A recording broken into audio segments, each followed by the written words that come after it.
여러분, 혹시 꿀 좋아하세요? 저는 꿀을 너무 좋아해서 어릴 적 찬장에 있던 꿀을 엄마 몰래 먹다가 혼난 적이 있는데요. 꿀은 오래전부터 다양한 건강 효능이 있는 것으로 알려져 여러 가지 방식으로 사용되고 있습니다. 꿀에는 천연 항균 성분이 있어 상처 치유에 도움을 주고 면역 체계를 강화하는 데도 매우 좋습니다. 이는 감기나 독감 등의 질병을 예방하는 데 유용합니다. 또한 꿀은 소화불량이나 위장장애를 완화하는 데도 사용되고 천연 당분이 풍부해 빠르게 에너지를 공급할 수 있어서 운동 전이나 피로할 때 꿀을 섭취하면 피로 회복에도 좋은 효능을 발휘합니다. 이뿐만이 아닙니다. 꿀은 설탕처럼 아주 진한 단맛을 내지만 설탕과는 다르게 비타민, 미네랄, 단백질, 아미노산이 풍부하고 무엇보다 식물에서 유래하는 생리활성 물질이 함유되어 있어서 강장 효과와 피부 미용, 염증 완화 등에도 아주 탁월한 식품입니다.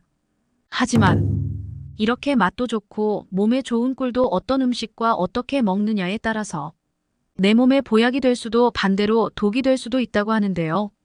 건강을 위한 올바른 꿀 섭취법과 최악의 섭취법을 지금부터 알려드리겠습니다. 차근차근 끝까지 확인하시고 가족들에게 좋은 정보 공유하셔서 우리 가족 모두의 건강을 함께 지켜냅시다. 구독과 좋아요는 언제나 감사합니다. 최악의 꿀 섭취법 첫 번째는 바로 차와 섞어서 먹는 것입니다. 녹차나 홍차처럼 차 종류를 마실 때 혹시 떫은 맛을 느껴보신 적 없으신가요? 이 떫은 맛을 내는 것이 바로 탄닌이라 불리는 성분인데요. 탄닌은 강력한 항산화 성분인 폴리페놀의 일종으로 우리 몸속에서 노화를 촉진하는 활성산소를 제거하고 해독작용과 살균, 지혈 소염작용 등 다양한 효능을 내는 성분입니다. 하지만 이렇게 몸에 좋은 탄닌 성분이 꿀과 만나게 되면 오히려 생각지도 못한 부작용을 일으키는데요. 꿀에는 다양한 영양소가 들어있지만 그 중에서도 풍부하게 함유된 철분이 탄닌 성분과 만나게 되면 체내에서 흡수되지 않는 탄닌산철이라는 물질로 변하게 됩니다. 이렇게 변한 탄닌산철은 우리 몸에 흡수되지 않고 그대로 몸 밖으로 배출되는데 특히 탄닌산철로 결합하는 과정에서 몸에 있던 철분까지 끌어당겨서 빈혈이나 변비를 유발하기도 합니다. 이 때문에 차를 드실 때는 꿀을 넣는 것은 되도록 자제하시고 철분제를 복용 중이신 분이라면 꿀을 섭취한 지 최소 30분 이상 지난 뒤에 복용하는 것이 좋습니다. 또한 탄닌 성분은 차뿐만 아니라 감이나 도토리, 밤, 포도, 초콜릿 등에도 들어있으니 이 점 유의하시고 마찬가지로 꿀이 들어간 음식은 식후 최소 30분이 지난 뒤에 드시는 것이 좋습니다. 꿀과 최악의 궁합 두 번째는 콩으로 만든 음식과 함께 먹는 것입니다. 요즘에는 건강을 위한 수많은 음식들이 개발되면서 꿀을 활용한 메뉴도 큰 인기를 끌고 있는데요. 특히 건강에 좋은 것으로 잘 알려진 콩으로 만든 음식. 이를테면 두부나 두유를 드실 때 달콤한 꿀을 첨가해서 드시는 분들이 많으신데요. 하지만 놀랍게도 콩 음식과 꿀을 함께 먹는 것은 의외로 최악의 궁합이라고 합니다. 우선 콩으로 만든 두유에는 우유보다 월등히 높은 단백질 함량이 들어있고 꿀에는 풍부한 유기산이 들어있는데요. 바로 이 꿀 속의 유기산이 두유의 단백질과 만나면 서로 결합하여 침전물이 생기게 되는데 이 침전물은 인체에 쉽게 흡수되지 않으며 소화기관에 부담을 줘서 음식의 소화를 방해하고 복통과 설사를 유발하기도 합니다. 건강을 위해 챙겨 먹었던 단백질이 가득한 두유와 꿀이 오히려 장 건강에 악영향을 끼친다는 것이죠. 콩이 들어간 반찬을 먹은 뒤에 꿀이 들어간 차나 주스를 마시는 것도 마찬가지로 소화기 계통에 좋지 않은 영향을 끼칠 수 있으므로 섭취 후 각각 소화 시간에 간격을 두고 드시는 것이 좋겠습니다. 꿀과 최악의 궁합 세 번째는 바로 양파입니다. 양파가 몸에 좋다는 사실이 알려지면서 한때는 양파에 꿀을 넣어서 만든 양파 꿀절임이 큰 인기를 끌었는데요. 몸에 좋은 양파에 꿀까지 더하면 더 큰 건강 효능을 얻을 수 있을 거라 생각되지만 사실 이 두 음식은 몸에 부작용을 일으키는 최악의 궁합이라고 합니다. 양파의 매운맛을 내는 휘발성 성분인 유아알릴은 혈관을 확장시켜 혈액순환을 촉진하고 혈당이나 콜레스테롤 등을 개선하는 유익한 성분인데요. 하지만 이 성분이 꿀과 만나게 되면 체내에서 가스를 생성시켜 심한 복부 팽만감과 함께 잦은 방귀 등이 동반된 만성 소화불량을 불러오고, 양파에 함유된 비타민과 일부 식물성 화학 물질은 꿀의 건강 효소가 활동하지 못하도록 억제해 꿀의 효능을 감소시키기도 합니다. 따라서 꿀과 양파를 드실 때는 시간 간격을 두고 따로 챙겨 드시는 것이 좋고, 꿀보다는 식초를 넣어 양파 초절임을 만들어 드시는 것을 추천드립니다. 그렇다면 이와 반대로 꿀과 함께 먹으면 보약이 되는 음식은 어떤 것이 있을까요? 꿀과 최고의 궁합인 첫 번째 음식은 바로 마늘입니다. 꿀에는 설탕에서 얻을 수 없는 비타민 B1, 바로 티아민이라고 불리는 에너지 비타민이 풍부한데요. 꿀 속에 있는 이 티아민 성분은 마늘의 매운맛을 내는 알리신 성분과 만나면 흡수율이 무려 20배가량 더 높은 알리타아민이라는 성분으로 바뀌게 됩니다. 이렇게 마늘과 꿀이 만나면 마늘의 자극적인 맛과 향이 감소하면서도 꿀의 달콤한 맛이 더해지고 피로회복과 기력 보충 등의 효과는 크게 상승하여 건강에 좋은 영향을 주게 됩니다. 꿀과 함께 먹으면 보약이 되는 음식, 두 번째는 계피입니다. 실제로 계피에는 항산화 성분이 풍부해서 노화를 방지하고 각종 대사 질환을 예방하며, 계피에 함유된 화합물은 당뇨, 염증, 암과 심혈관 질환 등 중증 질환을 막는 데도 도움이 되는데요. 이러한 계피가 꿀과 만나게 되면 강력한 항산화 물질과 소염 항생제가 되어 병원균과 싸우고 면역력을 향상시킬 수 있는 항체 생산을 촉진시켜 기침이나 감기와 같은 질환을 예방하는 데 큰 효과를 볼 수 있습니다. 특히 코펜하겐 대학의 연구 결과에 의하면 200명의 환자들에게 꿀 큰 술로 하나에 계피가루 작은 찻술로 반을 섞어서 복용시켰더니 이 200명의 환자들 중에서 73명은 일주일 내에 통증이 완전히 가셨고, 나머지 환자들은 대부분이 한 달 내에 통증 없이 걷기를 시작했다고 합니다. 이것은 관절 부위의 혈행이 개선되면서 얻어지는 효과로 어깨나 무릎 등의 관절 부위가 시리면서 통증이 있을 때 꿀에 계피를 섞어 드시면 큰 도움이 될 수 있습니다. 여러분 혹시 오이 좋아하세요? 더운 여름날 또는 등산할 때 시원한 오이를 한 입 크게 베어 물면 그야말로 온몸이 시원해지는데요. 저는 오이 소박이, 오이 장아찌, 오이 냉국을 정말 좋아해서 항상 냉장고 한켠에 오이가 꼭 있습니다. 아삭하고 청량한 맛과 싱그러운 향이 일품인 오이는 수분과 비타민이 가득하고 피부 미용에 최고인 것으로 이미 잘 알고 계실 텐데요. 이뿐만이 아니라 최근 오이의 놀라운 암 예방과 치매 예방 효과가 알려져 크게 화제가 되기도 했습니다. 하지만 이렇게 몸에 좋은 오이도 어떤 음식과 어떻게 먹느냐에 따라서 내 몸에 보약이 될 수도 반대로 독이 될 수도 있다고 하는데요. 건강을 위한 올바른 오이 섭취법과 최악의 섭취법을 지금부터 알려드리겠습니다. 차근차근 끝까지 확인하시고 가족들에게 좋은 정보 공유하셔서 우리 가족 모두의 건강을 함께 지켜냅시다. 구독과 좋아요는 언제나 감사합니다. 오이와 최악의 궁합인 음식 첫 번째는 바로 당근입니다. 등산할 때 수분 보충을 위해 오이와 당근을 함께 드시고 김밥과 비빔밥에도 함께 들어가는 주위에서 흔히 볼 수 있는 조합인데요. 하지만 당근과 오이는 사실 영양학적으로 그리 좋지 못한 궁합입니다. 먼저 오이는 95%가 수분인 과일입니다. 오이를 채소로 생각하는 분들이 많으시겠지만 오이는 꽃에서 자라고 씨앗이 있기에 식물학적으로 채소가 아닌 과일에 포함됩니다. 특히 수분이 굉장히 가득한 과일이라 즉각적인 수분 보충에 최고입니다. 그러면 수분을 뺀 오이의 나머지 5%는 어떤 성분으로 구성되어 있을까요? 바로 비타민입니다. 특히 오이 한 개에는 비타민C가 무려 하루 권장 섭취량의 15%나 함유되어 있을 정도인데요. 피로를 풀어주고 에너지를 보충해줄 뿐만 아니라 면역력까지 높여준답니다. 게다가 오이가 진한 초록색을 띠는 것은 바로 엽록소 때문인데요. 이 엽록소와 비타민C가 함께하면 탁월한 보습 효과가 생기기 때문에 피부를 윤택하게 하고 콜라겐을 생성하며 피부 노화를 방지하는 데도 큰 효과를 기대할 수 있습니다. 하지만 이렇게 좋은 오이를 당근과 함께 드시면 오이의 비타민C 효과를 기대하기가 어렵습니다. 그 이유는 바로 당근에 들어있는 아스코르비나아제라는 효소가 비타민C를 파괴하기 때문입니다. 그렇다면 오이와 당근을 함께 먹으면 절대로 안 되는 것일까요? 그렇지 않습니다.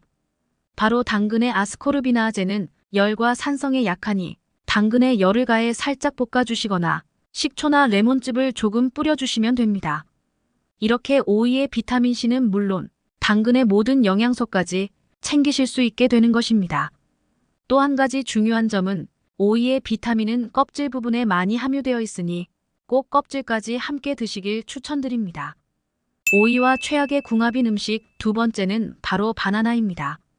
수분이 많고 칼로리가 낮은 오이, 그리고 풍부한 영양소와 가득한 식이섬유로 포만감 1등인 바나나는 최고의 다이어트 식품 조합으로 사랑받는데요. 하지만 놀랍게도 이 둘은 건강에 그리 좋은 조합이 아닙니다. 오이에는 정말 좋은 영양 성분이 가득하지만 특히 칼륨이 많이 함유되어 있습니다.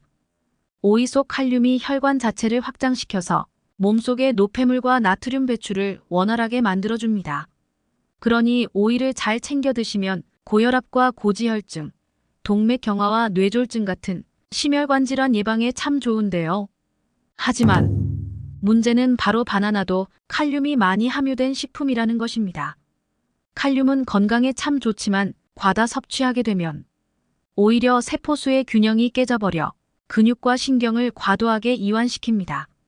결과적으로 근육 무력감과 마비 증세, 만성 손발 저림을 넘어서 심장 부정맥과 급성 저혈압까지 불러올 수 있습니다.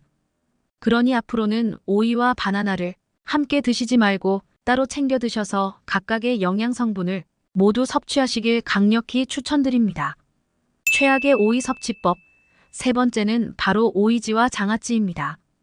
아삭한 오이를 소금에 절여 꼬들꼬들하게 오이지로 드시거나 매콤하게 무쳐 오이장아찌 무침으로 드시면 참 맛있는데요. 혹시 오이지를 만들 때 얼마나 많은 소금이 들어가는지 아시나요? 생각보다 어마어마한 양의 소금이 들어가고 아무리 소금기를 빼도 짠기가 남아 있습니다. 물론 소금의 주성분인 나트륨은 몸에 꼭 필요한 필수 무기질 중에 하나로 나트륨을 섭취하셔야만 음식물이 분해되고 혈액이 순환되어 노폐물이 배출될 수 있습니다. 혹시 다른 장기들과 달리 왜 심장만 절대로 암에 안 걸리는지 알고 계시나요? 바로 우리 몸속에서 심장이 염분을 가장 많이 포함하고 있기 때문입니다. 이처럼 소금이 주는 건강 효능이 엄청나니 무조건적인 저염식은 오히려 몸에 좋지 않을 수 있습니다. 하지만 국과 찌개를 많이 먹는 한국인의 식단에는 이미 나트륨이 많이 들어있으니 짠 음식은 가능한 조심하시는 것이 건강에 좋습니다. 짜게 먹는 것이 건강에 좋지 않은 이유는 무엇일까요? 과도한 소금 섭취가 이어지면 혈관 속 나트륨 농도가 너무 높아져 삼투압에 의해 혈관으로 물이 들어오게 되는데요. 따라서 혈관이 땡땡해지고 혈압이 높아지는 것이죠. 결국 고혈압과 뇌졸중, 심장질환, 심부전을 일으키고 나아가 신장질환까지 불러옵니다. 게다가 나트륨은 위암을 유발하는 발암물질로 알려져 있는데요. 소금기가 많은 음식을 먹으면 위벽을 손상시켜서 위염과 위암을 일으킬 수 있습니다. 그러니 앞으로는 오이를 소금에 절인 음식을 너무 많이 드시는 건 피하시길 추천드립니다. 그렇다면 오이와 궁합이 좋은 음식에는 무엇이 있을까요? 오이와 궁합이 좋은 음식. 첫 번째는 바로 배입니다. 오이하면 시원하고 열을 확 내려주는 것으로 유명하죠. 오이는 대표적인 차가운 성질의 식재료로 몸속의 열을 풀어주는 역할을 합니다. 실제로 화상치료나 염증과 부종을 가라앉히는 데도 사용되고 있을 뿐만 아니라 열이 가슴속에 뭉친 화병을 해소할 때도 최고입니다. 이렇게 찬 성질의 음식을 먹으면 오히려 부작용이 생길 수 있는데요. 바로 몸에서 풀어진 열이 온몸에 돌아다니며 소화를 방해하고 혈액순환을 막을 수 있는 것이죠. 하지만 놀랍게도 오이에는 차가운 성질만 있는 것이 아니라 수분까지 가득합니다. 오이에 가득한 수분이 이뇨작용을 해서 풀어진 열이 몸에 돌아다니지 않고 몸 밖으로 전부 배출되게 하는 것이죠. 바로 이때 배와 함께 드시면 엄청난 시너지 효과를 발휘합니다.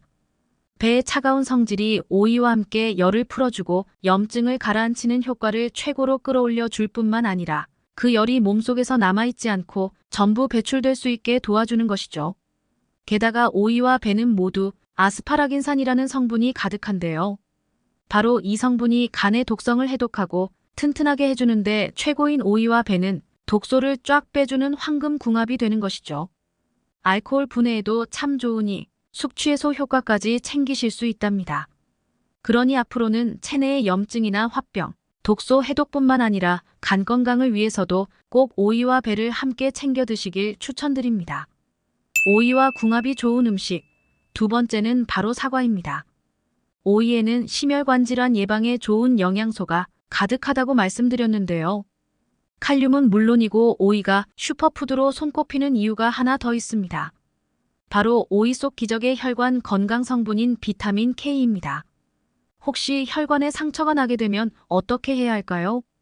과다 출혈이 일어나지 않도록 빨리 상처를 지혈하고 응고시켜야겠지요. 그런데 또 너무 지나치게 응고가 되어서 혈관을 막아버리면 산소와 영양분이 잘 공급되지 않아 조직과 기관이 파괴될 수도 있는데요. 오이 속 비타민 K는 중요한 균형을 유지해주는 정말 중요한 비타민인 것이죠. 또 심혈관 질환의 원인인 콜레스테롤은 자체로도 문제지만 혈관 내벽에 쌓이고 석화되어 동맥경화를 유발할 수 있는 것이 가장 큰 문제입니다. 오이 속에 가득한 비타민 K는 콜레스테롤 수치도 낮춰주고 동맥경화를 미리 방지해주는 것이죠. 그래서 심혈관 질환의 예방을 위해서 꼭 오이를 챙겨 드시길 권장드립니다. 바로 이때 사과를 함께 드시면 최고의 혈관 보약이 되는데요. 사과 속의 수용성 식이섬유인 팩틴이 혈관 자체를 튼튼하게 하고 확장해주기 때문입니다. 따라서 앞으로는 사과와 오이를 꼭 함께 드시길 바랍니다. 마지막으로 오이와 최고의 궁합인 음식은 바로 식초입니다. 오이하면 수분만 가득한 식품으로 알고 계시는 분이 많으시죠? 최근 오이의 엄청난 치매 예방과 뇌 건강 효능이 발표되었습니다. 바로 오이 속의 피세틴이라는 천연 성분 덕분인데요. 이 피세틴은 항염 효과에도 훌륭하지만 특히 뇌 건강에 엄청난 효능이 있습니다. 오이 속의 피세틴 성분이 기억력을 향상시키고 뇌신경세포를 보호하여 뇌가 노화되는 것을 방지해주는 것이죠. 게다가 오이에는 뛰어난 항암 효과까지 있는데요. 혹시 오이의 꼭지 부분을 먹었을 때 쓴맛을 느끼신 적이 있으신가요? 바로 그 부분이 오이의 항산화 성분, 쿠커비타신입니다. 이 성분은 활성산소를 제거할 뿐만 아니라 암세포의 발생과 성장 자체를 막아버리는 것이죠. 특히 간의 독성 해독 효과가 좋아 간암과 전립선암의 예방에도 탁월합니다. 이처럼 오이는 항염, 항암과 뇌 건강, 치매 예방에까지 대단한 효과를 보이는데요. 이에 더해 오이는 대표적인 알칼리성 음식입니다. 우리 몸은 산도가 높을 때 독소가 생기고 혈관 내에 염증이 생기게 되는 것인데요. 따라서 평소에 오이와 같은 알칼리성 음식을 챙겨 드셔서 산성을 중화시켜 건강을 지켜야 합니다. 식초는 생각만 해도 침이 나오는 신맛이라 산성일 것 같지만 놀랍게도 식초는 알칼리성 식품인데요. 식초 자체는 산성을 띠지만 우리 몸에 들어가 분해되어 알칼리 물질만 남기 때문입니다. 식초는 오이의 비타민C가 우리 몸속에 모두 흡수될 수 있도록 도와줄 뿐만 아니라 산성화된 혈관벽을 깨끗이 청소하고 튼튼하게 해주는 것이죠. 게다가 오이의 지나치게 차가운 성질을 식초의 따뜻한 성질이 균형을 맞춰주니 더 좋습니다. 그러니 앞으로는 오이를 초무침이나 오이 피클로도 챙겨 드시길 추천드립니다. 여러분 토마토 좋아하시나요? 저는 방울토마토, 토마토 주스, 샐러드에 들어간 토마토, 토마토 소스가 잔뜩 들어간 스파게티 등 토마토를 너무 좋아하는데요. 전 세계인이 가장 많이 먹는 채소이자 세계적인 슈퍼푸드로 잘 알려진 토마토는 노화를 방지하고 암을 억제하는 등의 탁월한 효과 때문에 남녀노소 누구에게나 사랑받는 식품입니다. 토마토에는 강력한 항산화제인 리코펜이 풍부하게 함유되어 있습니다. 리코펜은 자유 라디칼을 중화시켜 세포 손상을 방지하고 암 예방에 도움을 줍니다. 또한 칼로리가 낮고 수분 함량이 높아 포만감을 주면서 체중 관리에 도움이 됩니다. 하지만 이렇게 몸에 좋은 토마토를 자칫 잘못된 방법으로 먹었다가 오히려 우리 몸에 심각한 손상을 일으킨다고 하는데요. 이번 시간에는 토마토를 섭취할 때 반드시 주의해야 할 점은 무엇인지, 그리고 토마토를 보다 효과적으로 먹는 방법은 무엇인지 함께 알아보겠습니다. 토마토를 먹을 때 주의해야 할 첫 번째, 초록색 토마토. 우리가 흔히 먹는 토마토는 대부분이 빨간색이지만 최근에는 다양한 색깔의 토마토가 개발되면서 그 효능도 모두 제각각인데요. 검은색 토마토는 안토시아닌이 풍부해서 성인병과 노화 예방을, 노란색 토마토는 베타카로틴이 풍부해서 면역력을 높여주고 흰색 토마토는 알리신 성분이 풍부해서 심혈관 질환을 예방하는 데 좋습니다. 하지만 이렇게 다양한 색깔의 토마토들이 개발되면서 초록색의 토마토도 품종 개량된 것으로 오인해 무심코 먹는 경우가 있는데 이때는 정말 조심해야 합니다. 초록빛을 띠는 덜 익은 토마토는 솔라닌이라는 독성을 지니고 있는데 이는 감자에 싹이 들어있는 것과 같은 성분으로서 이를 섭취할 경우 두통이나 복통, 메스꺼움, 구토, 혈액순환 및 호흡장애 등의 중독 증상을 일으킬 뿐만 아니라 심할 경우 혈액 속 적혈구를 파괴시켜 빈혈을 유발하고 온몸에 산소가 부족해지면서 심하면 신경마비나 중추신경의 손상을 일으킬 수 있다고 합니다. 특히 이 솔라닌 성분은 물에 녹지도 않으면서 끓여도 잘 제거되지 않기 때문에 붉은빛이 없는 초록색 토마토는 반드시 후숙한 뒤에 먹어야 합니다. 토마토를 먹을 때 주의해야 할 두 번째, 흠집이 난 토마토. 시중에서 비교적 저렴하게 판매되고 있는 일명 못난이 토마토에는 상처가 나거나 흠집이 난 것을 쉽게 찾아볼 수 있는데요. 그런데 이렇게 흠집이 나 있는 토마토를 자칫 잘못 먹었다간 큰 문제가 생길 수 있습니다. 토마토는 다른 채소에 비해 껍질이 얇으면서 수분이 많은 채소이기 때문에 흠집 사이로 세균이 번식하기 쉬운 채소인데요. 한 방송 프로그램에서 흠집 난 토마토의 세균 정도를 측정했더니 흠집이 없는 토마토에 비해 무려 72배가 넘는 세균이 측정되기도 했습니다.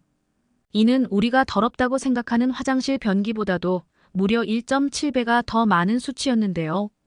이렇게 세균에 노출된 토마토를 섭취하면 발열이나 구토, 설사 등이 발생하고 장기간 섭취하게 된다면 세균이 혈관을 타고 들어가 동맥경화 같은 심혈관 질환까지 유발하게 됩니다.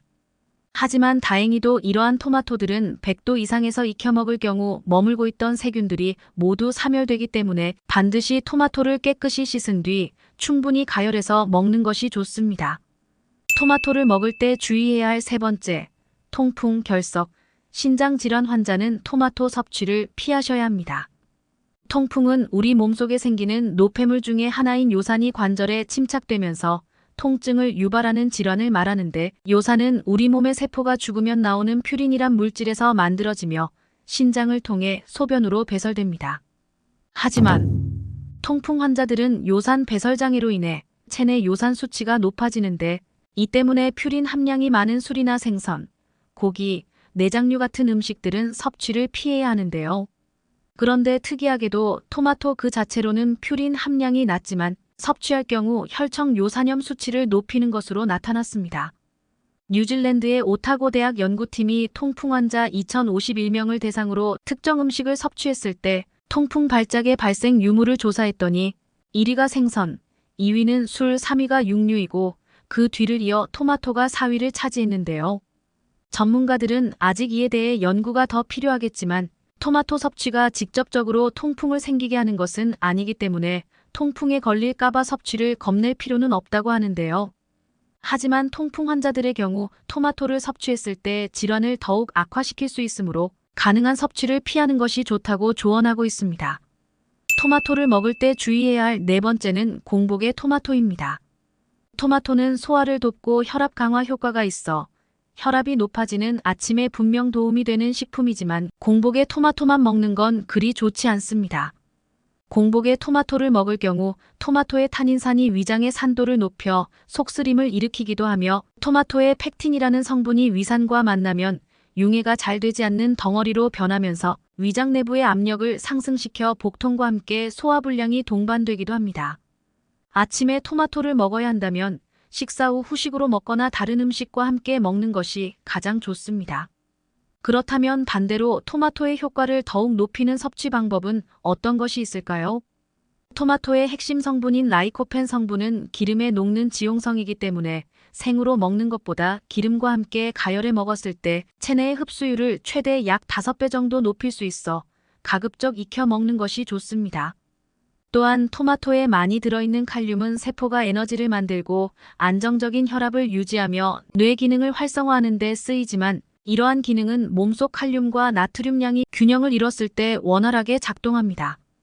때문에 토마토만 먹었을 땐 칼륨 농도만 일시적으로 높아질 수 있는데, 이때 토마토에 약간의 소금을 뿌려 먹으면 칼륨과 나트륨의 균형이 맞춰져 세포의 에너지 대사 등이 원활히 이루어질 수 있습니다.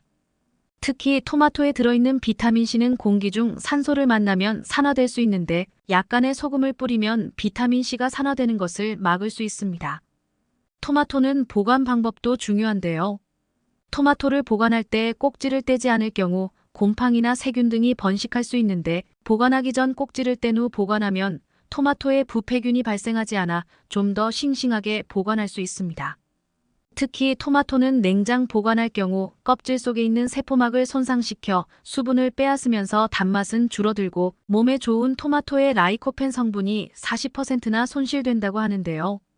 이에 대해 전문가들은 토마토는 되도록 서늘한 상온에서 보관하되 가급적 빠른 시일 내에 섭취하고, 그렇지 않다면 냉장 보관하는 것이 좋다고 합니다. 오늘은 꿀의 올바른 섭취법에 대해 알아봤습니다. 정보가 도움되셨다면 주변의 소중한 분들에게 영상을 공유해주세요. 구독과 좋아요도 부탁드릴게요. 구독과 좋아요는 언제나 당신 편에게 큰 힘이 됩니다. 다음에 더 유익한 영상으로 찾아오겠습니다. 언제나 당신 편은 구독자 여러분이 건강하시길 진심으로 기원합니다. 건강하고 행복하세요.